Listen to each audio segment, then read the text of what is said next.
नमस्कार दोस्तों, स्वागत है आपका हमारे चैनल मां शांति भक्ति चैनल पर। आज हम आपको श्रीमद् भगवद गीता अध्याय 2 के श्लोक 46 से 50 तक अर्थ के साथ है।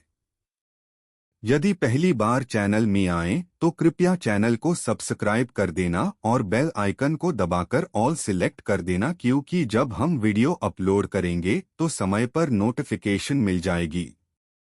यावानर्थ उद्पाने सर्वतः संप्लुतोदके तावान सर्वेषु वेदेषु ब्राह्मणस्य विजानतः। पानी के एक छोटे से कुएं द्वारा पूरे किए गए सभी उद्देश्य पानी के एक बड़े भंडार द्वारा आसानी से पूरे हो जाते हैं। इसी तरह जो व्यक्ति परम सत्य को जान लेता है, उसके लिए वेदों की शिक्षाएं गौण हो जाती हैं। इस श्लोक में भगवान कृष्ण बताते हैं कि जिस तरह पानी का एक बड़ा भंडार एक छोटे कुएं के समान उद्देश्यों को पूरा कर सकता है, एक व्यक्ति जिसने आत्म साक्षात्कार या आध्यात्मिक ज्ञान प्राप्त कर लिया है, वह पाता है कि सभी वैदिक शिक्षाओं का सार पहले से ही उनमें समाहित है। समझ: एक बार अंतिम सत्य ज्ञात हो जाने के बाद विस्तृत अनुष्ठान और शास्त्रों का ज्ञान आवश्यक नहीं रह जाता है, क्योंकि यह उच्च ज्ञान भौतिक ज्ञान और अनुष्ठानों से परे हैं। कर्मण्येवाधिकारस्ते मा फलेषु कदाचन मां कर्मफल हेतुर्भूर्मा ते संगोस्त्व कर्मणि। आपको अपने निर्धारित कर्तव्यों को पूरा करने का अधिकार है, लेकिन आप अपने कार्यों के फल के हकदार नहीं हैं। अपने आप को परिणामों का कारण न माने और निष्क्रियता में संलग्न न हो। इस श्लोक में भगवान कृष्ण अर्जुन को परिणामों की चिंता किए बिना अपने कर्तव्यों को पूरा करने पर ध्यान केंद्रित करने का निर्देश देते हैं। शिक्षण इस बात पर जोर देता है कि व्यक्ति को जिम्मेदारी और समर्पण के साथ कार्य करना चाहिए, लेकिन परिणाम की स्वार्थी इच्छा के बिना। पुरस्कार की अपेक्षा से अलग होकर व्यक्ति सफलता या विफलता के तनाव से बच सकता है। कृष्ण अपने कर्तव्यों को पूरा करने के महत्व पर बल देते हुए कार्रवाई से पूरी तरह बचने की भी सलाह देते हैं। यह कर्म योग या निःस्वार्थ कर्म के मार्ग का सार बनता है। योगस्थः कुरु कर्माणि संगं त्यक्त्वा धनंजय सिद्ध्य सिद्ध्योः समो भूत्वा समत्व योग उच्यते। हे धनंजय, अर्जुन, आसक्ति का त्याग करके योग में स्थिर रहकर अपने कर्तव्य का पालन करो। सफलता और असफलता में समान रहना ही योग कहलाता है। इस श्लोक में भगवान कृष्ण अर्जुन को परिणामों के प्रति आसक्ति से मुक्त होकर संतुलित मन से अपने कार्यों में संलग्न रहने की सलाह देते हैं। शब्द योगस्थ का तात्पर्य आध्यात्मिक अभ्यास में आधारित होना है, जबकि समत्वम समभाव का प्रतीक है।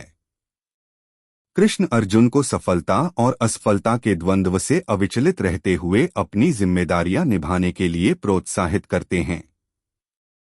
संतुलित क्रिया की इस अवस्था को योग के रूप में पहचाना जाता है, जो जीवन की चुनौतियों का सामना करने में आंतरिक शांति और स्पष्टता को बढ़ावा देता है। दूरेण ह्यवरं कर्म बुद्धियोगात् धनंजय बुद्धो शरणमन्विच्छ कृपणाः फलहेतवः। हे धनंजय, अर्जुन, स्वार्थी इच्छाओं के साथ किया गया कार्य ज्ञान द्वारा निर्देशित कार्य से बहुत हीन है। इस ज्ञान की शरण लें। जो लोग अपने कार्यों के फल से प्रेरित होते हैं, वे कंजूस होते हैं। इस श्लोक में भगवान कृष्ण अर्जुन से कहते हैं कि परिणामों के प्रति आसक्ति के साथ कर्म करना ज्ञान बुद्धियोग में निहित कार्यों की तुलना में बहुत कम मूल्यवान है। वह अर्जुन को ज्ञान और आध्यात्मिक समझ की शरण लेने की सलाह देते हैं, जो निस्वार्थ कर्म की ओर ले जाता है।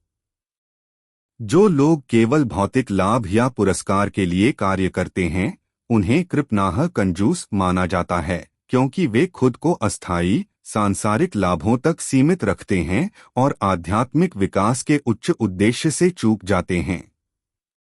बुद्धियुक्तो जहातीह उभे सुकृत दुष्कृते तस्माद्योगा युज्यस्व योगः कर्मसु कौशलम।